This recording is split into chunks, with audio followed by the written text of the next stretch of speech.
Comenzamos a partir de este momento en el territorio de todas las voces, Liliana. Muy buenas noches para todos, bienvenidos a esta edición de Todas las Voces. Bueno, muchas veces se habla, o se reitera, mejor dicho, sobre la necesidad de preservar la institucionalidad, de preservar las instituciones. Sin ánimo de querer comparar lo que pasó en Chile, hay algunas señales allí que merecerían ser tenidas en cuenta, sobre todo cuando tenemos a tres legisladores de tres partidos tradicionales ya, porque el Frente Amplio se ha transformado en un partido tradicional. ¿Qué dice el presidente Sebastián Piñera a la luz del resultado electoral de este fin de semana? Que el sistema no está conectando con la ciudadanía y que en alguna forma manifiesta que las instituciones han fracasado. Y por aquello tan conocido, aquel acierto popular de que cuando veas las parvas de tu vecino arder, pon las tuyas en remojo, es donde uno empieza a plantearse aquello que tan mencionado ha sido en este tiempo: los derechos, las obligaciones, los roles y además en el ejercicio de los roles, la responsabilidad. Mucho de eso seguramente estará a partir de este momento en este debate planteado. Tenemos muchos temas además de coyuntura para plantear. Esta semana hay una interpelación a la ministra de Economía, Susana Arbeleche, a raíz del conocido caso Alfi, del director de la Oficina de Planeamiento y Presupuesto. También el PIT-CNT definió un paro para el próximo mes. La ley de urgente consideración, que también sigue estando allí, sobre todo con la juntada de firmas que está haciendo el PIT-CNT, también el Frente Amplio, así que hay varios temas para tratar. Bueno, lo veo a Gonzalo Sibila del Frente Amplio, a Gustavo Subía del Partido Colorado, a Rodrigo Goñi del Partido Nacional. Comienzo con Goñi, ya que lo menciono en última instancia. ¿Cuán responsables en nuestra libertad estamos siendo en este momento y en estas actuales circunstancias? Yo creo que estamos siendo responsables y a mí siempre me importa ver cuánto más podemos ser responsables. Tú planteabas un tema, Daniel, muy importante. La paz social, solamente como otros grandes valores, se valora, si me permiten la redundancia, cuando se pierde. El Uruguay, históricamente, la mayor parte de su historia ha podido disfrutar de esa paz social que le ha permitido tener esta convivencia maravillosa que tenemos en Uruguay, esta nación tan linda que tenemos. Ahora, también la hemos perdido. ¿Cuándo se pierde? Cuando los dirigentes políticos, en especial, no actúan responsablemente. Y en este momento tan delicado que estamos viviendo, no podemos desconocer, por ejemplo, las tensiones que se han ido acumulando, por supuesto en los ciudadanos del mundo, pero también los ciudadanos de nuestro país, frustraciones, postergaciones, todo el tema de salud mental, por el encierro, por las pérdidas de trabajo. Si no se tiene presente la especial situación que estamos viviendo, todas las tensiones que estamos conteniendo, bueno, podemos dejar abierta una puertita o una chispa. ¿Para qué? Porque hay oportunistas al acecho, eso no podemos ser ingenuos. Bueno, en toda esa tensión acumulada pueda explotar una chispa para cargar y descargar tantas tensiones acumuladas y generar reacciones que después sabemos que en cadena, reacciones tras reacciones, son muy difíciles de controlar. Por eso, quizás la tarea más importante que tenemos hoy los dirigentes políticos en Uruguay es cuidar la paz social y ser conscientes de esta situación tan delicada y actuar en consecuencia. Subía, usted llegó hoy preocupado además por las cifras de la pandemia. Hoy tuvimos 62 fallecidos, 2.399 casos y 495 personas en CTI. Le agrego esto además del planteo que hacía Daniel. Bueno, el tema de la situación de pandemia es un tema, para empezar a ponerle un poquito de picante a la noche, en el cual yo me he separado de la posición del presidente de la República, sobre todo en lo que hace a la aprobación no lograda aún de la modificación del 224 del Código Penal, que es la nueva forma para sancionar a los que violan las disposiciones sanitarias. Y me he separado, admitiendo la enorme labor que está desarrollando, la prolífera labor en estas situaciones de dificultad, porque la creencia en la libertad responsable, y aquí me separo un poco de las palabras del colega, es una creencia que creo que está en deterioro. La libertad responsable es una parte de la población, la libertad irresponsable es otra gran parte de la población. Y a la libertad irresponsable, que es la que acarrea el contagio y que es la que acarrea la muerte, en la noche de ayer me permití ver otros procedimientos policiales como son habituales, disolviendo gente que, ¿qué está haciendo la gente? Está transmitiéndose el virus, porque en determinados niveles se transmite, y llevándolo luego a sus domicilios, a sus abuelos. ¿Qué hay que hacer, Subía, entonces? Sancionar. Pero, digo, para eso Y el está... 224 Sí. no es autoría mía, es del diputado Colman del Partido Nacional, el 224.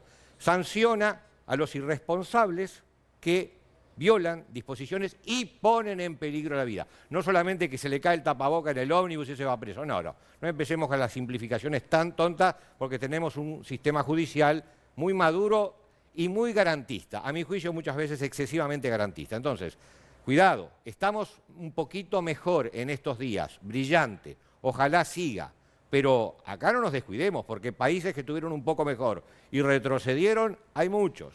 Entonces, a mi juicio, la libertad responsable debe ser aderezada con la sanción penal, sin llegar a el otro extremo, que es al que creo que está correcto el presidente en no querer llegar, que es un toque de queda o medidas prontas de seguridad. Sibila. Bueno, yo creo que tanto la mirada del diputado Boni como la mirada del diputado Subía no entran en algunos matices que para mí son muy importantes. A ver, ¿no? ¿cuáles? Primero, la situación en la que estamos no es una situación mejor. Calificar como mejor lo que estamos viviendo con la cantidad de fallecidos, con la gravísima situación económica y social que está atravesando el país también, por lo menos para mí no cabe. Yo creo profundamente en la libertad y creo en el ejercicio responsable de la libertad. Lo que entiendo es que el Estado tiene que garantizar condiciones para que las personas puedan ejercer su libertad con responsabilidad. Es decir, no me afilio a un extremo de mayor represión, de más sanciones, no es esa la lógica que creo que hay que promover. Tampoco creo que lo que se esté haciendo sea lo correcto. Me parece que hay un discurso liberal que no va acompañado de acciones por parte del Estado para que las personas puedan ejercer una libertad real, ¿no? La libertad real no es elegir entre contagiarme y comer. Pero si el Estado impone alguna política, está condicionando esa libertad responsable. El Estado tiene que apoyar. El Estado tiene que apoyar a las personas. ¿Cómo imagina, Gonzalo, eso? Eso implica una política de protección social muchísimo más fuerte que la que estamos viendo. Hay algunas medidas, algunas las hemos saludado, pero son medidas absolutamente insignificantes para la gravedad de la situación que está viviendo el país. Tenemos decenas de miles de personas comiendo en ollas populares. Ir a hacer una cola a una olla para tener que comer, ya de por sí es exponerte. Pero además, tener que trabajar, como hemos visto algunos casos que se han denunciado en estos días, exponiéndote a situaciones en las que no se cumplen los protocolos, en las que manda el dinero, manda el negocio y no manda la salud. Eso no es cuidar la libertad de la población ni la responsabilidad de la gente, porque a veces la libertad responsable de la que se habla se puede ejercer porque uno tiene condiciones para quedarse en la casa o para restringir la movilidad o para cuidarse frente a la posibilidad del contagio y de contagiar a los demás, y a veces no. Y ahí me parece que el discurso que se ha construido de no le podemos decir a la gente que elija entre comer y enfermarse, ¿no? Lo ha construido el propio gobierno, es un discurso que asume que existe esa dicotomía. Y esa dicotomía a mí no me parece aceptable, y no creo que el Estado tenga que aceptar que eso es incambiable. ¿Boñi?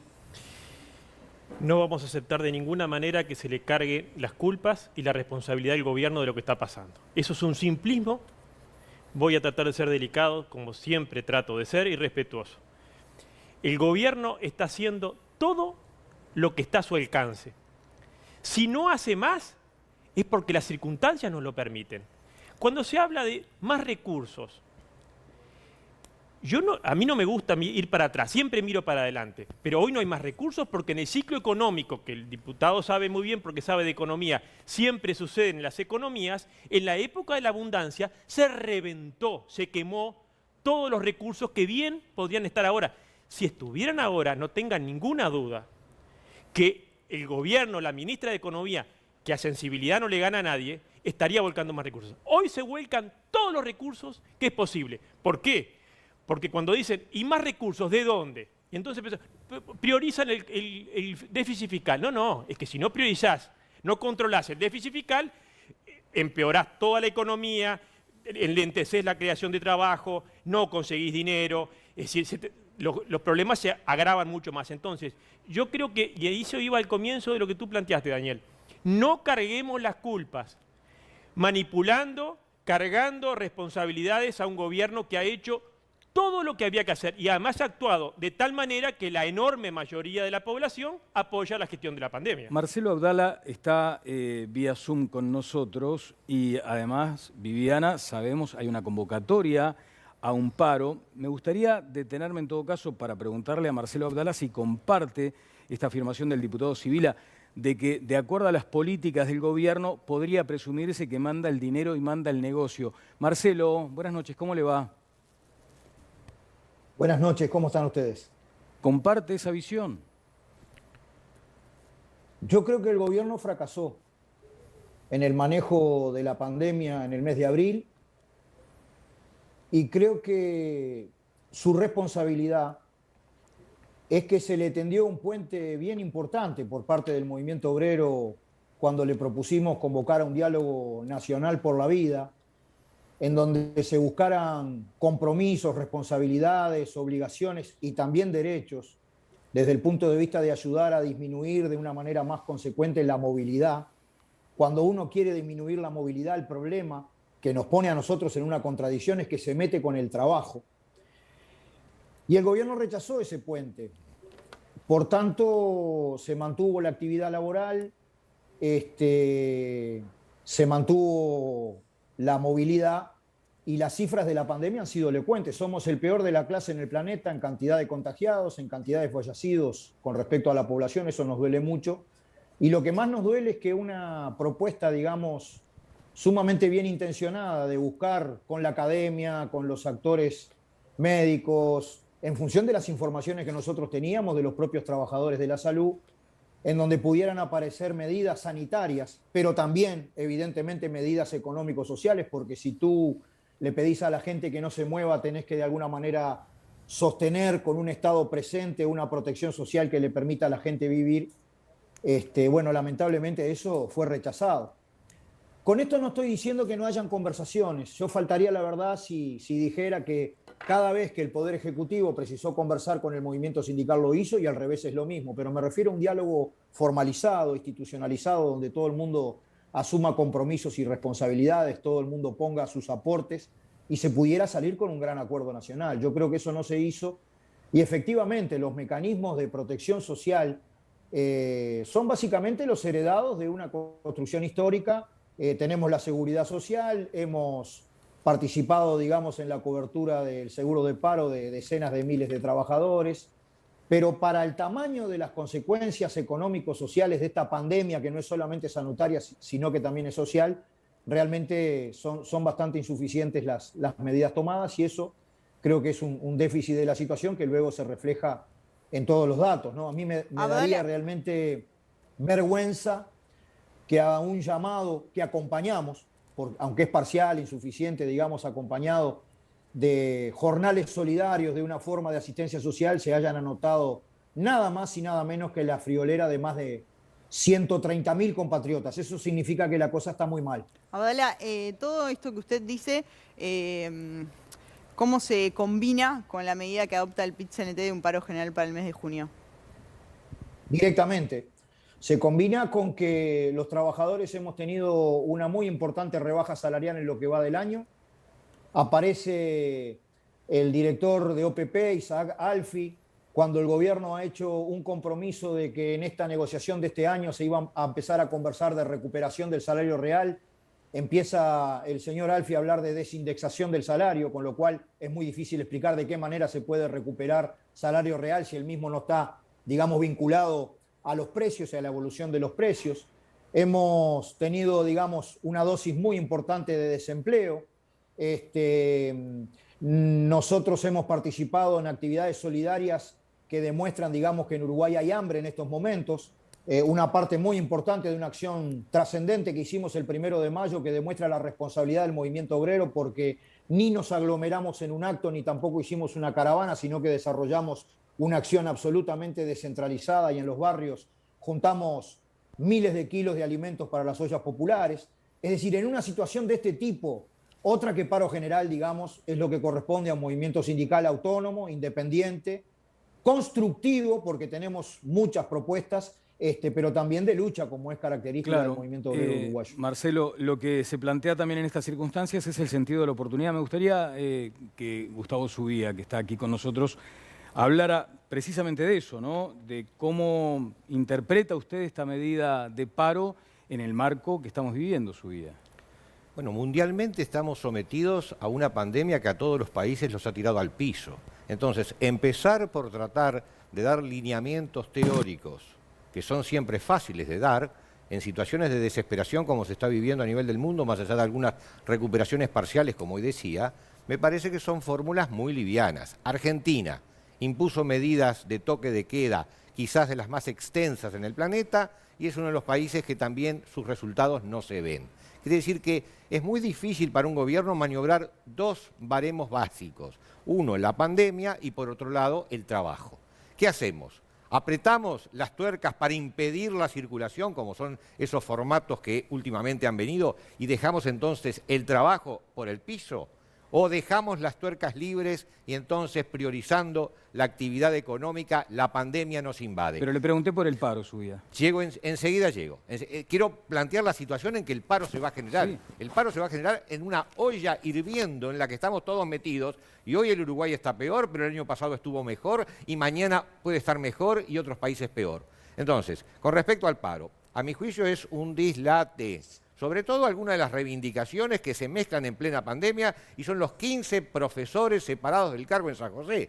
Yo diría que hubiera sido mucho más prudente evitar ingresar ese tipo de articulación totalmente menor, totalmente discutible. Estamos hablando de profesores en un marco de abusos sindicales que probablemente vean su luz en los próximos meses. En ese marco de abusos sindicales, profesores que hacían campañas proselitistas. Digamos, el punto puede ser discutible, pero amerita un paro en plena pandemia para reivindicar esos tópicos. Me parece absolutamente politizado. En el Uruguay todo es politizado. Uno va a comprar papel higiénico y es político. Acá estamos todos politizando con una falta de visión general. Yo, como dije hoy, tengo discrepancias con algunas políticas del gobierno, pero el gobierno está nadando en un río revuelto, en una olla a presión. Está nadando tratando de implementar con lógica ciertos procedimientos, y esa lógica hay que reconocerla. Hacerle un paro en este momento, que se acaban de sancionar por ley 15.000 posibilidades de trabajo, es un esfuerzo, no da abasto. El Frente dejó una herencia que se observó meses después de que este gobierno comenzó a trabajar, y los pobres creados por el nuevo gobierno es más de los pobres, como decía hoy el diputado Goñi, que surgieron en momentos de esplendor y de posibilidad. El paro me parece aberrante en el momento que atraviesa el país. ¿Sibila? Bueno, primero quiero hacer referencia a algo de lo que decía el diputado Goñi hace un ratito, ¿no? Yo creo en la paz, igual que él, pero creo que la paz es fruto de la justicia. Creo que se necesita construir condiciones de justicia para que haya una sociedad de paz. Me parece que la peor amenaza para la paz es la injusticia. Y la verdad es que eludir ese debate en aras de la paz me parece una trampa. Yo creo que se están tomando decisiones... No es mi caso. Bueno, planteabas que de el ninguna planteo que manera, yo hacía respecto del gobierno... De ninguna manera planteo la paz social aplastando la justicia. Bien, igual la idea no era que nos interrumpiéramos, sino desarrollar cada uno sus ideas. Si no empezás a dejar cosas que... Creo que el concepto que vos planteabas de que no se podían discutir determinadas políticas del gobierno porque parecía que eso era poner al gobierno en el banquillo de los acusados y responsabilizarlo de todo lo que pasa, es un planteo que recorta la discusión. Y a mí me parece que el gobierno ha tomado decisiones que están generando efectos sociales. La rebaja del salario, la pérdida del salario real, no la decidió la pandemia. La decidió el gobierno, la puso en el presupuesto, decidió que se perdiera salario. El gobierno decidió no aportar determinado gasto, determinada inversión para acciones que son absolutamente centrales en este momento, y la excusa siempre es lo que pasó antes, es lo que venía, es la herencia.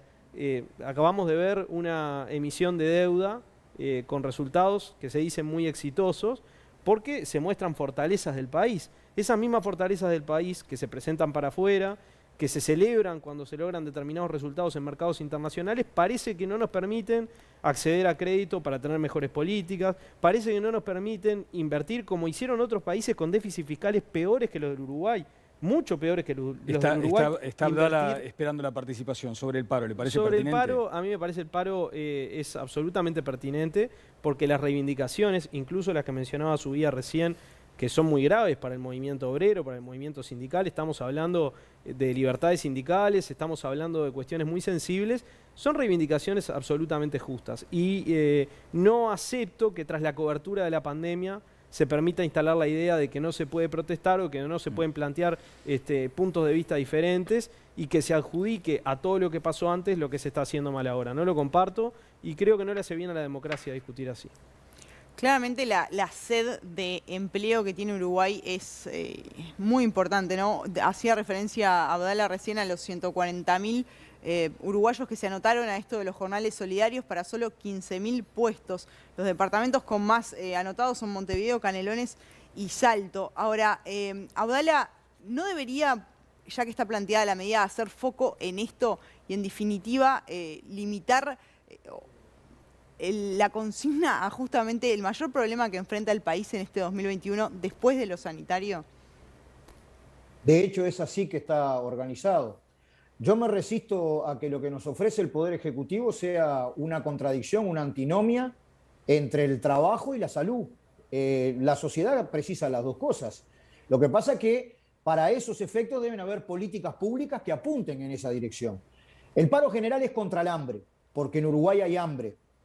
Es contra la desigualdad, porque en Uruguay está creciendo la desigualdad. Yo creo que hay espacio fiscal en el país para el ingreso básico de emergencia que el gobierno ha rechazado desde el principio. Pero si no lo hubiera, yo me pregunto, la gente que está facturando, sobrefacturando inclusive dentro de una pandemia porque se han elevado los precios de la carne, se han elevado los precios de la soja, se han elevado los precios de la celulosa o de los productos forestales, ¿por qué siempre el ajuste y el impuesto es para la parte de los trabajadores, que además de aportar del salario más de un 20% de IVA, cada vez que hay que extraer para bancar, digamos, la situación fiscal, sale de los trabajos y nunca de los Maya Oro? Yo creo que se está gobernando para los Maya Oro. Y el paro justamente contra el hambre, contra la desigualdad, y la primera reivindicación, además de la defensa de la vida, es el trabajo. Ahora, ¿cómo se cree que se puede generar trabajo cuando hay una demanda interna absolutamente deprimida, cuando se rebajan salarios e indirectamente se perjudica la vida de pequeños y medianos comerciantes, industriales, productores, cuando se baja salario e inmediatamente se deprimen las pasividades porque las pasividades se ajustan en función del índice medio de salario? ¿De qué manera se puede salir de esta situación sin una dosis bien importante de inversión pública? Es decir, en realidad la propuesta nuestra fue que se adelantara la inversión pública prevista para iniciarla desde ahora y ir empezando a generar un shock dinámico en el empleo. Se precisan medidas contracíclicas. Bueno, De lo contrario, lo demás es todo discurso. Lo También, que se está viviendo es que hay hambre y miseria, y esa es la reivindicación principal del paro general, sin duda alguna. está bien, la palabra empleo por ahí sería bueno que estuviera también, pero... No, trabajo, más que empleo. Bueno, porque el empleo es el empleo asalariado. Nosotros también defendemos el trabajo de los pequeños comerciantes, productores, pero es la primer consigna del paro, por trabajo. Hay un tema cómo no afectarlos ese día, ¿no? Porque estamos, como decíamos, en el medio de una pandemia y, por ejemplo, el transporte se va a ver reducido. Hay gente que va a ir a trabajar y que no va a tener cómo, o se va a tener que aglomerar arriba de un ómnibus, que ya bastante ha sido un tema. ¿Cómo, en definitiva, que no termine siendo una medida antipopular o anti la gente que quiere ir a trabajar igual? O que tiene que ir a trabajar igual. Sí, yo he visto algunas cosas que a mí me dan recontra gracia, porque dicen, pero ¿cómo puede haber un paro general por trabajo cuando el paro general, al ser huelga, afecta al trabajo? Bueno, es desconocer toda la historia del movimiento obrero, no solamente en Uruguay, sino a nivel mundial. Si no hubieran habido luchas en donde el trabajador también invierte para esas luchas, no habría ni siquiera ley de 8 horas, porque la historia del movimiento obrero así lo refleja, ¿no? Evidentemente, también se nos hubiera criticado si hubiéramos hecho una movilización, cosa que no hacemos desde el punto de vista de tratar de no promover aglomeraciones, porque en medio de una pandemia, evidentemente que las formas de acción del movimiento obrero deben adaptarse a la situación. Vaya si se han adaptado, por ejemplo, en el 1 de mayo, ¿no? Ajá. Pero Marcelo, sí. No, me gustaría detenerme porque lo que pasa es que después uno va tirando frases y además consignas y uno respeta desde ya las posturas, pero van quedando como en el aire después. Y si uno no las retoma, y me gustaría en este caso darle la palabra al diputado Goñi, porque usted ha hablado de en Uruguay hay hambre, en Uruguay crece la desigualdad. Dije Se que está fracasó el gobernando- gobierno Sí, en el manejo de la pandemia. Sí, y dice también, se está gobernando para los Maya Oro, esto podría Sí. llegar a ser interpretado en términos casi clasistas, y había dicho el diputado Sibila, manda el dinero y manda el negocio. Diputado Goñi. Por lo menos estamos de acuerdo que la prioridad es el trabajo, además de, por supuesto, lo sanitario. Crear trabajo ya era difícil antes de la pandemia, por eso veníamos con un aumento de desempleo. Se venían destruyendo en los últimos 5 años 10.000 puestos de trabajo, prepandemia, ¿eh? En los últimos 5 años se perdieron en Uruguay 50.000 puestos de trabajo. Eso da claramente la idea. Antes de la pandemia, mantener trabajo y crear trabajo era muy difícil. El gobierno anterior venía fracasando por todos lados. Ahora con la pandemia es muchísimo más difícil. El gobierno ha enfocado todas sus políticas en mantener trabajo exitosamente. Si se mira, y supongo que Abdala y todos acá lo sabemos, cómo se han perdido trabajo en todo el mundo con la pandemia. América Latina, cerca de 30 millones de puestos de trabajo. En Uruguay ha sido de los lugares que en proporción, por supuesto, se han perdido menos puestos de trabajo. ¿Por qué? Porque en la gestión del gobierno, con una enorme cantidad de medidas que si quieren después las conversamos, todas estuvieron dirigidas a mantener el trabajo, reintegrar trabajadores con subsidios, ampliar seguros de paro más de un año, todas las medidas para que de esos 200.000 que de entrada fueron al seguro de paro, hoy queden solamente una cifra enorme, 70.000. Pero somos el país que más ha recuperado trabajo casi en el mundo, diría yo. Por lo menos en América Latina, sin ninguna duda. En Argentina están con un índice de desempleo mucho mayor, el 40% de pobreza. Ahora bien, crear trabajo es muy difícil. Yo he participado 30 años de mi vida en actividad en el mundo empresarial creando trabajo. Sé lo difícil que es.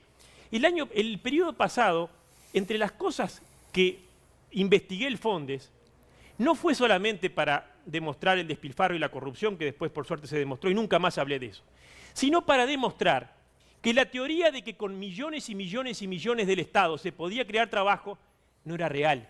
El Fondes y el PIT-CNT pensó que podía con plata del Estado, inversión del Estado, y pongo solamente el Fondes porque yo fui el que más investigué y demostré, 70 millones de dólares, ¿sabe cuántos empleos hay? 0 quedaron. Entonces, no es tan fácil crear trabajo, no es tan fácil crear empleo, no es tan fácil atraer inversiones. Cuando se habla del reducir el déficit fiscal, no sé si es por simplismo o ignorancia, es uno de los puntos claves que el inversor mira para invertir en un país. Si un inversor mira que el déficit fiscal va creciendo en un país, dice, yo de acá ni loco. ¿Por qué? Porque lo que se viene el otro día es un aumento de impuestos, o una inflación, o un desarme de la economía. Entonces, todos esos puntos que son muy delicados, por suerte gobierna en este momento la coalición de gobierno que sabe cómo generar trabajo, cómo mantener trabajo y cómo hay que tener la salud de la economía para poder generar inversión. Sin inversión no hay generación de trabajo. Con los millones del Estado, yo pensé que habíamos aprendido con Sendic, encajó 1.000 millones de dólares en ANCAP y lo único que hizo fue un agujero. No es con plata que se genera, no es con plata gastando plata del Estado que se genera trabajo. Lo podemos discutir, pero hay un error conceptual. ¿Y saben qué? En este momento, decirle a la población, como decía Subía, es temerario decir que se está priorizando el déficit fiscal simplemente por acomodar las cuentas o favorecer. Sí, una cosa es decir eso. Es temerario sí, eso. Llama la atención porque además uno supone que en circunstancias donde un gobierno está enfrentando ni más ni menos que una pandemia, o sea, una emergencia sanitaria a nivel global, volvamos casi que a aquella discusión atávica de la lucha de clases. Pero claro, uno tiene que regirse por lo que se ha mencionado en este propio debate. ¿Hay como políticas de clase, de acuerdo al diputado Sibila, cuando el gobierno toma algunas decisiones en el medio de esta pandemia? Absolutamente. Un proyecto de clase muy marcado. Y se refleja en el planteo que hacía el diputado Goñi ahora. Parte de un concepto, ¿eh? Yo no estoy diciendo que haya maldad, absolutamente. No digo acá que hay unos seres malignos que están viendo cómo hacen para generar pobreza y desigualdad. No, creo que hay un concepto muy internalizado, que parte además de una posición de clase, de una visión de la vida, de una visión de la sociedad, según el cual los Maya Oro, esos sectores, son los sectores que producen el empleo, los sectores que generan el trabajo, lo acaba de decir el diputado Goñi hablando de la inversión privada. No se piensa en ningún otro esquema, ni en ninguna otra lógica que pueda ser capaz de generar trabajo y de generar a su vez distribución y mayor igualdad social. Y se piensa además que la forma de estimular la creación de empleo es favoreciendo a esos sectores, aunque ya tengan mucho dinero.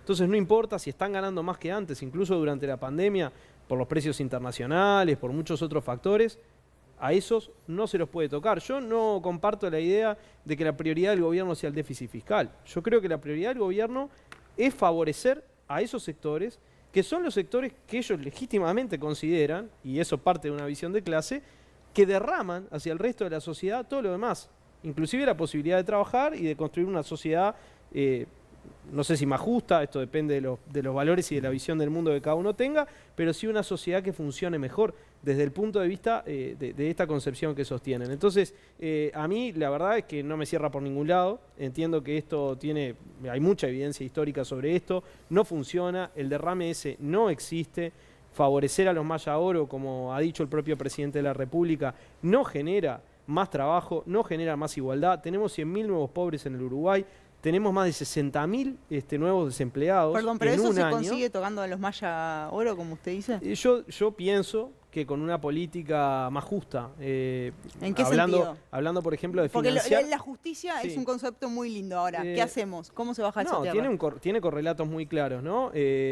Pensando en inversión pública, pensando en estimular el consumo interno por la vía del salario, pensando en que los trabajadores no pierdan salario. Eso no le hace bien a ninguna sociedad. A los Maya Oro, ¿cómo tocamos a los Maya Oro que usted dice? Y claramente con políticas impositivas que permitan recaudar de ahí para financiar O sea, ponerles estas un políticas impuesto en públicas. particular al sector soja, por ejemplo. Por ejemplo, a los sectores que han ganado más por precios extraordinarios en este último tiempo. No estamos hablando de cualquier contexto, ¿no? Estamos hablando de un contexto de pandemia donde la enorme mayoría se empobrece y donde hay una minoría, muy minoría, que se enriquece. Si las políticas del gobierno contribuyen a que se enriquezca más, en lugar de distribuir un poco para que los trabajadores puedan tener un salario más o menos digno y además consumir y estimular el mercado interno y estimular la actividad económica y además poder invertir desde el Estado para generar actividad económica y empleo, bueno, la política del gobierno claramente tiene un sesgo de clase. ¿Subía? Me parece, había una película que me encantaba que era Volver al Futuro. Esto es volver al pasado. Permanentemente. Podríamos seguir acá 4 horas discutiendo porque son modelos económicos, sociales que podemos discutir hasta el día del juicio final. Obviamente hay una política de mercado donde se prioriza la producción y hay una política de solidaridad, las dos respetables, pero lo que pasa es que son modelos. Modelos que sabe dónde se cambiaron en la LUC.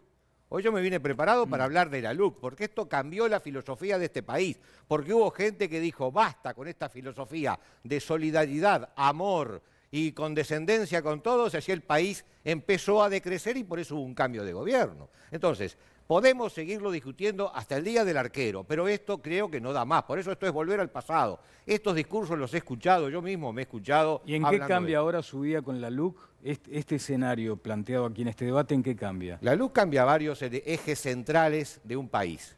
Y cambia el tema de seguridad, que es el que yo tengo un poquito más de conocimiento, cambia el tema educativo, cambia otra serie de parámetros vinculados también a los temas sindicales, en virtud de determinados límites que son necesarios imponer, cambia parámetros también en temas económicos, cambia una cantidad de parámetros que van de la mano con un gobierno en la coalición que habla de otras prioridades y de otros énfasis. Podemos estar de acuerdo o en desacuerdo. Creo que es hora de decir lo siguiente, que el diputado Civil un poco lo adelantaba cuando decía no veo perversos. Yo creo que en la política, más allá de que los hay, los perversos, pero básicamente son concepciones diferentes de cómo arreglar el sistema. En una casa hay una madre que dice acá hay que economizar, porque la plata no es una cosa que brote por abajo de la planta.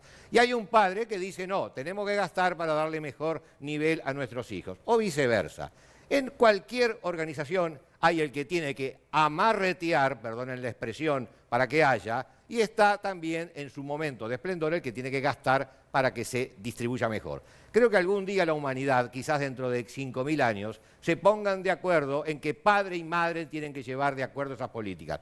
Hoy lo que no entiendo es que en el peor momento del país, que estamos sufriendo una pandemia que está restringiendo toda la actividad económica, se diga que queremos reformar cosas que no han reformado, en el caso del Frente Amplio durante 15 años, no las han reformado a tiempo y eso que tuvieron, ellos mismos lo admiten, un viento a favor. Entonces, creo que sería interesante empezar a discutir las diferencias que la LUC las establece entre los distintos paradigmas y no seguir hablando y repitiendo una y otra vez de modelos alternativos, porque los modelos colectivistas en el mundo fracasaron y los modelos de libre mercado siguen, más allá de pandemia, viento en popa. Abdala, en las consignas de ese paro estará también este rechazo a la LUC. Sí, sin duda. Por la misma razón, digamos, que nosotros fundamentamos que no se está desarrollando lo que se tiene que desarrollar. Yo creo que Uruguay tiene un problema de fondo, junto con toda América Latina, digamos, y es que tenemos una inserción internacional absolutamente dependiente, y en tanto en Uruguay nosotros no pongamos proa a una discusión constructiva, digamos, de qué matriz productiva y cuál es el trabajo del futuro en el cual insertarnos más creativamente, no solamente, digamos, vendiendo materias primas y productos intensos en recursos naturales, debemos solventar lo que nos pasa a cada determinado periodo. Nosotros disfrutamos de buenos precios de las materias primas, hay un periodo de expansión del producto, luego los precios esos caen y ahí tenemos un ajuste a la baja, digamos, con respecto al nivel de vida de toda la gente. El problema para nosotros es definir cadenas productivas, políticas públicas, inversión pública, también inversión privada, desarrollo de una educación para un país que haga estratégico el conocimiento incorporado al mundo del trabajo, que nos permita salir adelante.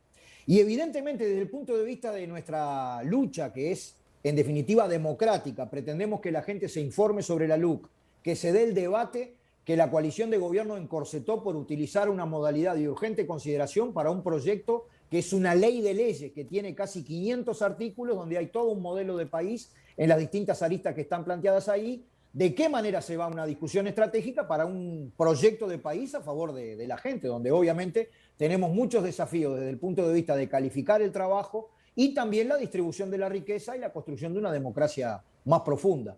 La acción que se va a desarrollar el 17 de junio es básicamente por trabajo, contra el hambre, contra la desigualdad y en defensa del salario. Yo quisiera preguntarle a los representantes de la coalición de gobierno cómo es que piensan en esta negociación de consejo de salario que hay este año, digamos, mantener su compromiso de que el poder de compra del salario real no se deteriore, porque yo entiendo que eso es un acuerdo con los trabajadores públicos antes de la rendición de cuentas, donde haya una fórmula de recuperación salarial, y lo mismo en el sector privado, cosa que todavía, a escaso tiempo de la negociación colectiva, no aparece una visión concreta de la coalición de gobierno de cómo es que se va a recuperar el salario perdido.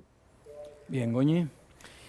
Por supuesto que uno quiere todo a la vez. Lo que nos ha marcado esta pandemia en esta sociedad de la inmediatez, que estamos todos acostumbrados al ya, ¿no? El ya. La pandemia nos reenseñó a esperar un poquito. Pongo el ejemplo, mi hija cumplió 15 años y tuvo que posponer como tantas otras cosas que tuvimos que posponer. La prioridad es el trabajo. El hambre no espera, senador. Y por supuesto, y hambre ya había. Y había 300.000 uruguayos que estaban debajo de la pobreza con las necesidades básicas insatisfechas. Y a eso también el gobierno estuvo mandatado y desde el primer día antes de la pandemia ya estaba trabajando para que esos 300.000 uruguayos que estaban debajo de la línea de pobreza pudieran acceder al trabajo. La enorme mayoría de los uruguayos quiere trabajar. Cuando uno va a las ollas populares, cuando uno participa, como indudablemente lo hacemos todos, la gente te dice, todos los uruguayos que están haciendo cola, yo quiero trabajar. Entonces, para poder conseguir trabajo, generar trabajo, por supuesto que hay que generar las condiciones. Si no hay una economía saludable, no viene nadie a invertir. Si no viene nadie a invertir, y queda más claro, yo siempre digo, pero ¿qué hizo el Frente Amplio en el último periodo? No por el Frente Amplio, el último periodo. Le regaló UPM todo, hasta lo que no tenía, ¿no? No teníamos tren, le regaló un tren. 800 y pico mil millones de dólares le regaló el tren, le puso. ¿Por qué? Porque es muy difícil conseguir empresas y atraer inversiones al país. Entonces, le regaló. Se habla de impuestos acá, ¿no? A UPM, las más grandes del mundo, 0 impuestos, zona franca, 0 gasto. Todo lo que pidió, los recursos naturales se los regalan también. Entonces, vamos a ser sinceros, vamos a ser honestos. Generar trabajo es muy difícil. Y yo pongo siempre el ejemplo del Fondes. Y cuando me hablan a mí de que el Estado es el que genera trabajo, tenemos dos ejemplos en América Latina. Venezuela, desde Chávez, Maduro vive usando la plata de todos, no solamente le sacaba impuestos, le sacaba las propiedades, y tiene el 80% de pobreza. Argentina, 40% de pobreza. Entonces, por favor, cuando hablamos de modelos, tenemos modelos distintos, pero digamos toda la verdad. Porque si no, en estos momentos, cuando largamos ese tipo de frases, en un momento que tenemos que tratar de ayudar a la gente a esperar, no porque se pueda decir fácilmente que esperar, no, estamos todos, total, el gobierno está con un despliegue impresionante. No existe ningún gobierno, por lo menos desde que yo nací, que tenga el despliegue de todos sus jerarcas a full tratando de revertir esa situación. Ahora, no es con palabras fáciles, no es decir más salarios públicos. ¿A quién le saca la plata los salarios públicos, Daniel? Rodrigo, dígame una cosa. A los privados. Está bien. Y si los privados no generan puestos de trabajo, hay más hambre y hay más desempleo. Acaba de mencionar que efectivamente la administración anterior le facilitó en materia tributaria la inversión a UPM. Todo. Y aquí está planteado las razones por las cuales sectores que en estas circunstancias les está yendo bien, no vuelcan ante la emergencia. Y ahí, ya que usted además efectivamente proviene del sector privado, ha estado trabajando muchísimos años además en emprendimientos privados, cuando a alguien le pregunta por qué razón el privado no aporta más. Bueno, el privado aporta. No, ya sé, pero digo en términos impositivos. ¿De qué vive el Estado? A ver, ¿de qué Rodrigo, vive Daniel? No me haga No, le digo, en estas actuales circunstancias, Civil acaba de decir, sería importante que volcaran más recursos vía impositiva. Y lo hacen, y voluntariamente, además, arriba de los impuestos, que es una buena carga impositiva. El tema es la señal, Daniel. Acá el inversor, el que tenemos que traer, o el de acá también, incluso el no uruguayo, si usted le dice, porque usted le encaja un impuesto hoy, le va a encajar mañana. Es decir, ¿por qué en Argentina no invierte nadie? Porque un impuesto hoy para esto, mañana es para lo otro. Si usted manda la señal en este momento de que va a poner más impuestos cada vez que le falte caja y que además va a sacar de la caja y va a seguir endeudando al país porque se habla de aumento de salario. Entonces, por favor, seamos honestos. No podemos decir en este momento, además en esta situación, afirmaciones que son temerarias. Y reitero, y lo digo, me hago responsable de lo que digo. Ojo con achacarle y querer cargarle las culpas al gobierno de lo que el único culpable es la pandemia, y en todo caso, si no hay más recursos, se los achacaremos a los demás, a los que tuvieron antes, que se reventaron todo. Ojo, estamos en una pandemia que está dejando al mundo entero con más pérdida de trabajo que en Uruguay, más pobreza que en Uruguay, y más muertos, porque acá vamos a decir las cosas como son. La pandemia tuvo diferentes olas y hay que mirar en todo el tiempo de la pandemia, lamentablemente, cuántos fallecidos. Pero no digamos medias verdades que pueden hacer un daño enorme porque pueden desencadenar reacciones que después son muy difíciles de controlar. Porque los oportunistas al acecho, lamentablemente, como existe... Al senador Goñi. A ver, no, yo soy diputado. Sí, a ver, Abdala, por favor. Le di otra responsabilidad. Sí, a ver, Abdala. No, yo preguntaba respetuosamente que en el programa de gobierno de la coalición de gobierno hay una bandera que establece que no va a caer el poder de compra del salario real de los trabajadores. El salario real de los trabajadores tiene un efecto en el mercado interno, porque al mejorar la demanda genera trabajo en los pequeños comercios y también tiene una demanda en las pasividades. En esta negociación que se abre este año, el Poder Ejecutivo estableció que cuando comience a crecer el Producto Bruto Interno se iba a empezar a desarrollar el proceso de recuperación salarial. Tenemos este año una negociación de trabajadores públicos y de trabajadores privados. En este instante, no significa que no exista, nosotros no manejamos una fórmula. Entonces yo le pregunto al diputado Goñi cómo el Poder Ejecutivo piensa cumplir con esta propuesta de que no se deteriore el poder de compra del salario real. Absolutamente. Si todos colaboramos y respaldamos al gobierno a poder implementar todas las acciones que exitosamente desde el punto de vista económico está llevando adelante, yo le puedo asegurar a Abdala que más temprano que tarde no solamente se van a recuperar los niveles, las actualizaciones salariales, sino que se van a superar. Y va a haber más trabajo, estoy absolutamente convencido, aún con esta pandemia que está haciendo estragos en el mundo entero. Lo que tenemos que hacer en este momento especial es respaldar, ayudar al gobierno a que nos saque cuanto antes de esta pandemia para que se reactive la actividad y para que vengan todas las inversiones y crezca la economía como está hoy. La emisión de bonos el otro día es una señal perfecta de lo que va a pasar si colaboramos con el gobierno. El gobierno viene haciendo las cosas de tal manera que la economía se va a reactivar mucho antes que en otros países, va a generar puestos de trabajo, que es la gran solución, la gran demanda y gran reclamo que la gente está buscando. Sibila. Sí, yo creo que, siguiendo un poco el discurso y el planteo que recién hacía el diputado Boni, que hacía un poco el diputado Subía también, Biden hoy estaría ubicado, supongo que en el eje del mal, y sería prácticamente un comunista, un colectivista. El presidente de los Estados Unidos está diciendo tienen que poner más plata, los que tienen más, tienen que poner más plata el 1% más rico, porque si no de esta no salimos. Y no es solo Biden. No es solo Biden, que para mí no es una referencia, ¿no? Lo nombro simplemente porque hay gente que piensa muy parecido al diputado Boni, pero que tiene menos dogmatismo ideológico. Acá se hacía una referencia al gobierno del Frente Amplio. Claramente, si algo ha quedado demostrado, es que el Frente Amplio tenía bastante menos dogmatismo ideológico, bastante menos cerrazón ideológica que la que tienen algunos actores que nos gobiernan hoy. Se estaban citando políticas de promoción de la inversión privada. Algunas las puedo compartir, otras no. Tengo mis discrepancias. Me han escuchado muchas veces decir autocríticamente que no comparto cosas que se hicieron durante los gobiernos del Frente Amplio. Porque hay tres cosas, Rodrigo, que a mí me parece que en política son terribles. Una es la falta de autocrítica. Entonces yo quiero decir que creo que en los gobiernos del Frente Amplio se hicieron muchas cosas buenas, pero también se cometieron errores. Una es esa. Otra es el pensamiento único, la falta de pluralismo. A mí me parece que estos debates son buenísimos, que está muy bueno que se escuchen distintas ideas. Y otra es el oportunismo. Es decir, travestir el discurso, el planteo, modificarlo en función de un cálculo de oportunidad.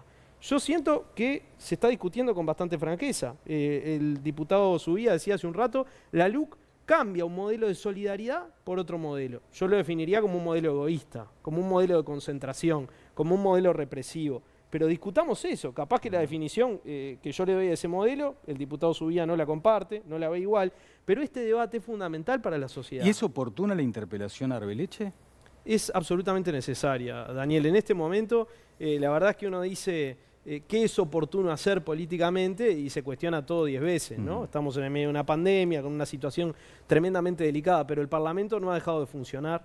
La democracia uruguaya necesita que se controle al gobierno. Pero vamos a recordar cuáles son las razones que llevan a esa interpelación. Las razones que llevan a esa interpelación son una resolución fechada el 11 de febrero de este año, conocida el 5 de marzo, por la cual la ministra de Economía y Finanzas le concede una serie de exoneraciones fiscales al director general de la Correcto. OPP. Y ahora insisto con la pregunta, ¿es oportuno que ese tema en este marco sea el que convoque a una interpelación? Sí, nosotros blindamos abril, ¿no? Es decir, en el Parlamento habíamos decidido presentar esta moción y dijimos no, en abril no, vamos a parar, estamos en el medio de un pico de la pandemia, la actividad parlamentaria también estaba disminuida por recomendaciones del servicio médico, pasó abril, reclamamos medidas sobre la pandemia que no llegaron, votamos proyectos del gobierno, algunos con matices, pero los votamos acompañando. En mayo reciben la respuesta algunos senadores del Frente Amplio respecto a un pedido de acceso a la información pública, una respuesta negativa. Esto nos hubiera permitido acceder a cierta información que no hemos podido acceder. ¿Por ejemplo? Por ejemplo, el contenido del expediente. No lo conocemos. Se ampara la ministra en una norma vigente, que es una norma del gobierno anterior, para no dar esa información. Nosotros entendemos que esto es discutible, estamos hablando de una persona políticamente expuesta, de una persona pública, de un tema de interés público, pero más allá de esto, la información no la tenemos. La necesitamos, la necesita el país necesita saber bajo qué criterios la ministra decide firmar esa resolución. Y nos parece que eso amerita un llamado a sala que lo hacemos con la intención de conocer la información, pero también de dar un debate político sobre algunas cosas que nos parecen sustantivas. Los temas éticos no son menos importantes cuando una sociedad está en crisis. Esa afirmación que a veces sobrevuela, yo lo he escuchado muchas veces al diputado Boni, por ejemplo, hablar de los temas de ética en la función pública, es una afirmación que nos lleva a pensar que los temas de ética pública son temas de los países desarrollados, por ejemplo, ¿no? Países ricos, países con sociedades de bienestar, ahí se puede discutir los problemas de ética pública. En un país en crisis, aunque los propios gobernantes sean parte de la producción de esa crisis, no se puede discutir, es una cosa menor. Claro, porque pero hay que Gonzalo, discutir... a usted le consta que lo primero que va a asomar en el debate parlamentario es, hablando de la ética, aquellas actitudes que se entienden reprobables en la administración anterior, análogas en todo caso en algunas circunstancias. Me consta porque lo estamos viendo en estos días, Daniel. Y yo por eso decía, a mí el oportunismo en política no me gusta. Yo creo que hay que discutir y que hay que discutir con honestidad y que quienes han dicho que venían a hacer un gobierno transparente y quienes han hecho gárgaras de ética en la gestión pública tienen que dar razones y hacerse cargo de las decisiones que toman. No hacer referencia a lo que pasó antes para escudarse y no dar un debate sobre lo que está pasando ahora. Sobre lo que pasó antes también podemos decir y mucho, pero descentramos los debates, corremos los debates de eje. Y en eso hay actores de este gobierno, no todos, pero hay algunos que han sido muy efectivos. Han sido muy efectivos. Cada vez que hay un debate sobre las decisiones que se están tomando, con efectos algunas muy nocivos para las mayorías sociales, se habla de la herencia maldita. Se habla de lo que pasó, no de la enorme cantidad de cosas buenas que pasaron en niveles de igualdad social, en sacar a la gente de la pobreza, en cambio en las condiciones de vida. No, de las cosas que se dice son malas y por eso la gente no votó al Frente Amplio. Sacar a la gente de la pobreza es relativo también, porque cuando arrancó la pandemia teníamos 5 casos y a una semana en Uruguay había ollas populares. Entonces, o teníamos pobres en ese... No es que se volvieron pobres en este último año, ¿no? Había pobreza en ese momento. Claro también. que había pobreza en Uruguay. Había y hambre, como decía había Abdala. mucho menos pobreza. No había una situación como la que tenemos hoy de personas que necesitan de una olla popular para comer. Pero en ese momento también, a 5 días de iniciada la pandemia, había ollas populares en Uruguay. A 5 días de iniciada la pandemia empezaron a pasar muchas cosas y algunas empezaron a pasar antes de la pandemia. El gobierno tomó decisiones, por ejemplo, de recortes sobre el gasto público y los tomó antes de que la pandemia empezara y los mantuvo y algunos los profundizó. Y eso tiene consecuencias. Obviamente que había gente que estaba tecleando, obviamente que había gente que ante una situación de adversidad, sin una política pública destinada a atender esa situación, podía caer. Nosotros no vamos a negar eso. Tampoco podemos negar la cantidad de gente que en este país estaba en situación de pobreza y salió de la pobreza producto de políticas públicas que se tomaron con la decisión de que eso sucediera. Entonces, no es tan lineal, ¿no? ¿Subía? Bueno, seguimos en esta permanente alusión a la culpa es tuya, no, la culpa es tuya, no, la culpa es tuya. A ver, me encanta la frase esa de que nosotros también cometimos errores. Es una de las frases, a mi padre se la escuchaba muchas veces cuando yo le preguntaba ¿qué error cometiste puntual? Generalmente no me lo aclaraba y tengo muy buen recuerdo de mi padre. A ver, en lo que hacemos un programa hoy para eso, no me gusta interrumpir, pero solo te digo eso. Un programa para eso, yo vengo con muchísimo gusto. Bueno, pero entonces no tratamos los otros temas que queríamos tratar. Errores de los gobiernos del Frente. Vamos a hacer un adelanto de la interpelación de la ministra Arbeleche, porque el tema fue puesto arriba de la mesa. Yo acá tengo una lista extensísima de situaciones idénticas, no antiéticas, sino idénticas a la situación que hoy se le imputa a Alfi, donde jerarcas del gobierno, familiares directos, obtuvieron por la ley de inversiones todos los descuentos que la ley otorga. Y nadie dijo que eso era antiético más allá de las movilidades políticas que tuvieron. Hubieron algunos casos peores, que sí fueron antiéticos. Tuvimos varios jerarcas del gobierno anterior procesados por varios delitos. Entonces, hoy, y lo vamos a discutir el miércoles en el Parlamento, que va a estar divertidísimo, les recomiendo, va a ser para la primera fila. Hoy hablar de por $8.000, que es la exención que el contador Alvi obtiene a través de la aplicación legal, porque eso nadie lo está discutiendo, de los mecanismos que posibilitan ese descuento a una inversión que realiza en el país, se dice que es antiético por la vinculación que podía tener con la ministra. Y yo acá tengo una cantidad de casos que ya van a aparecer, y usted ya me imagino que los conoce con anterioridad, donde personas directamente vinculadas a los gestores de organismos importantísimos de la conducción económica o de la conducción del país, obtuvieron cifras no escandalosas por lo antiético, sino escandalosas por la suma, por lo menos a mí me parecen muy grandes, de descuentos en aplicación de la ley de inversiones. Y llegamos a algunos casos donde tuvimos otros jerarcas que recibieron de su propio ministerio préstamos, de su propio ministerio, siendo el jerarca del ministerio, préstamos de ese ministerio. Entonces, ¿de qué? Y por supuesto por $180.000, por $240.000, no por $8.000. La conducta de Alfi en ese sentido no puede imputarse de antiética porque cumplió toda la reglamentación y es, en concordancia con otras conductas anteriores, la misma línea que el Estado uruguayo tiene que abrir, porque si no es otro interesante debate, va a estar 4 horas acá, y es, los jerarcas de la administración pública que vienen de la actividad privada, ¿tienen que abandonar la actividad privada? Hubo un presidente en este país, 2 veces presidente, que la actividad privada no la abandonó y nadie le cuestionó eso. Ahí sí el debate va a estar bueno para tener pop, porque si, Va a estar si divino. ese debate termina en ustedes tienen 10 y nosotros tenemos 11, que en estos años ha pasado No, eso, no. bueno, ayer Alfie decía, hay 340, y usted lo acaba de decir, hay 340 en los últimos gobiernos del Frente que son situaciones muy similares a la mía. Pero espere. Entonces en el A ver si Parlamento van a clarificamos. terminar, Están- ustedes tienen 340 y nosotros tenemos 4, 5 o 250. Pero en realidad el verdadero problema que está detrás de eso es qué pasa con la actividad pública y los funcionarios públicos. Y la quienes actividad privada. ocupan Y la actividad privada. la actividad privada y los funcionarios públicos son Exacto. quienes ocupan cargo de gobierno.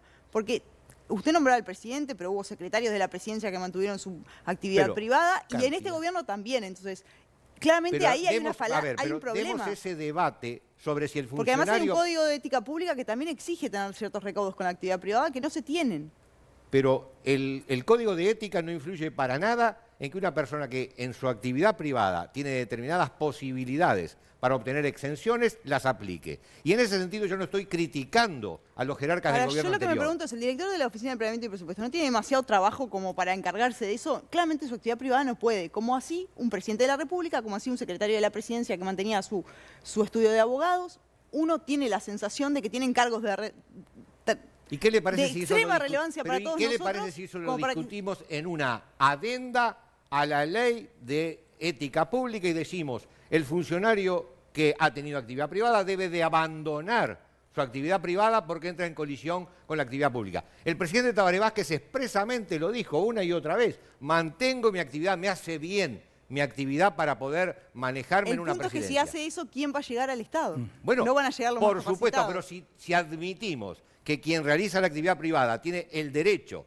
como lo dijeron con respecto a varios ministros que decían, como cualquier hijo de vecino, tiene derecho a hacer una opción que lo beneficia económicamente por su emprendimiento. Si aceptamos eso, no podemos rasgarnos la vestidura y decir, en este caso es antiético y en una cantidad enorme de casos anteriores no lo fue. Vamos a aceptar en todo caso que tenemos que modificar las leyes para eventualmente sostener de que quien realiza actividades no puede realizar actividad pública. Pero si admitimos eso, no nos rasguemos las vestiduras por una exención de $8.000 cuando en este país hubieron exenciones de $300.000 de jerarcas importantísimos del gobierno anterior. Que no digo que estuvieron mal, lo que digo es que la cifra asusta. Voy a cerrar con Marcelo, pero antes me gustaría también algunos comentarios de Goñi.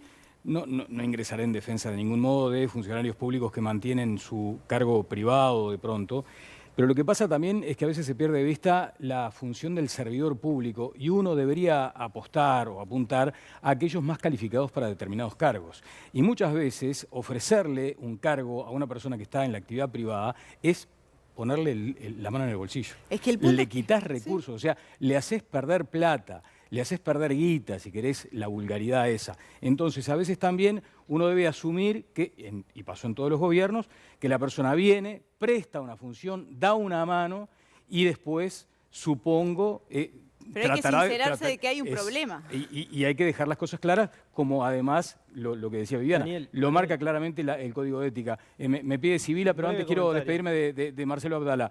Marcelo, el 17 entonces van a hacer con esos postulados el paro y allí, obviamente, movilizaciones de ninguna naturaleza, ¿no? Es un paro general contra el hambre y la desigualdad y Sí. es por trabajo y salario, que esa es la consigna Sin general. Después viene concentraciones. toda una serie de... Sí, sin Bueno, aglomeraciones. el secretariado del PCNT quedó encomendado a analizar las características específicas del paro. En ese momento, naturalmente, estaremos muy atentos más cerca de la fecha al momento, digamos, a cómo haya evolucionado la pandemia.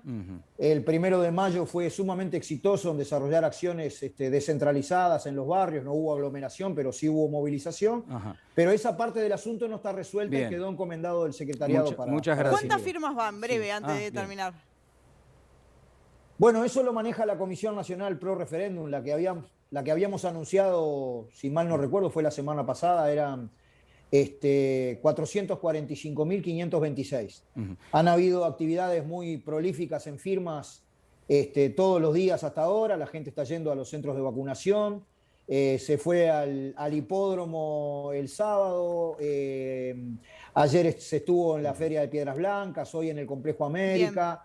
Mañana se va a desarrollar una actividad bien importante en Las Piedras, realmente la gente está firmando masivamente. Obviamente que en una pandemia es difícil desplegar la militancia necesaria para que las Bien, firmas gracias. se concreten. Pero Gracias. venimos bien. Gracias, Marcelo, muy amable, muchas gracias. Un gustazo, abrazo para todos. Que pase muy bien. Queda la palabra para Goñi y me pide la palabra Silvia también. Como tú decías, la ética pública es muy importante, es clave, tanto para la democracia como para un buen gobierno. Bienvenida la ética. Ahora, la ética con mayúscula, hay que abrirle la puerta grande. Y mi reproche a Gonzalo es que le hizo entrar por la banderola del baño, porque la rebaja, la chica, la manosea en un asunto que no tiene ningún tipo de violación a ninguna norma de ética pública, porque las normas de ética pública, en un Estado de Derecho, fijan los comportamientos, las conductas, los estándares. Yo no puedo exigirle a otro político o a un funcionario público un estándar que no lo indica la norma. Si no, sería una locura. Si no, cualquiera podría ser policía moral y andar diciendo lo tuyo es antiético. No. Para decir que lo tuyo es contrario a la ética, como yo lo he escuchado a Gonzalo y me ha dolido mucho porque además está afectando la ética de una persona intachable como es Azucena Arbeleche, intachable como es Isaac Alfie, e intachable como es todo el grupo de la COMAP, porque de alguna forma se tira un manto de dudas sobre un grupo de gente que viene desde hace muchísimo tiempo, que tiene un prestigio internacional. En este año, más de 2.000 millones de dólares pasaron por la COMAP. Entonces, creo que se equivocó Gonzalo, le hace un muy flaco favor a la ética pública, porque mañana ya se está anunciando, va a ser un manoseo, y la ética pública es otra cosa. La ética pública va por otro lado. El manoseo que se está anunciando no es un manoseo que estemos anunciando nosotros. Estamos en la previa de una interpelación.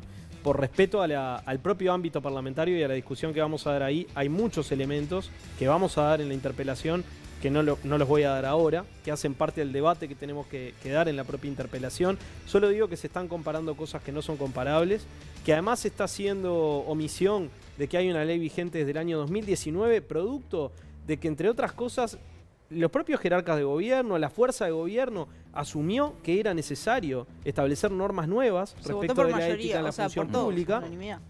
Sí, obviamente que el voto no fue exclusivamente la fuerza de gobierno, pero entre otras cosas decía, estuvieron la fuerza de gobierno ahí, entonces hubo un cambio también a nivel legal, pero por otra parte yo pienso que en esto de entrar por la banderola, realmente llevar esta discusión a un debate sobre si hubo casos parecidos, más o menos parecidos, o que me parece que tuvieron algo que ver, es la forma de que esta discusión se vaya por el caño, perdonen la expresión, pero la verdad es que si queremos discutir, vamos a discutir sobre el hecho que tenemos.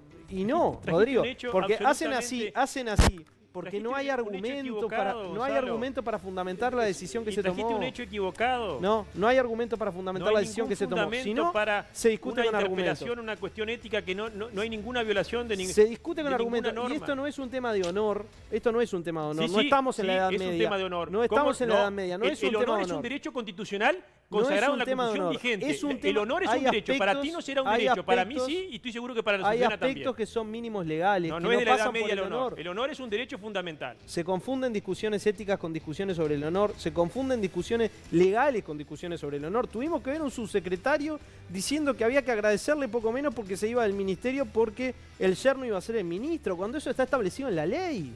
Y se hacía de eso una cuestión de honor. No, señor, está cumpliendo con la ley. Y está muy bien que cumpla con la ley, porque la ley obliga. Entonces hay aspectos legales, hay aspectos éticos, no queremos mancillar el honor de nadie. A mí no me gusta personalizar en las discusiones políticas, lo saben, no es la idea, no es entrar acá a discutir cuán bueno o cuán malo es Alfie o es Azucena Arbeleche. Esto tiene que ver con una concepción de la política y de la ética en la función pública. Tenemos que hacer una pausa, volvemos en minutos.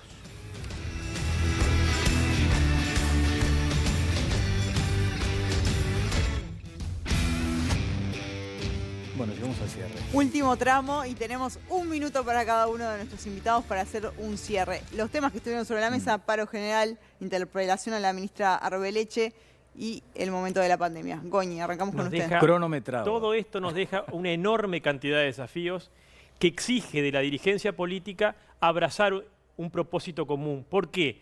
Las soluciones van a venir más rápido, mejor, y además vamos a dar certezas, tranquilidad y esperanza a la ciudadanía que en este momento lo necesita más que nunca. Así que exigencia ética que tenemos todos los dirigentes políticos es abrazar ese propósito común de salir cuanto antes y de la mejor forma de la pandemia. Gustavo Zubia.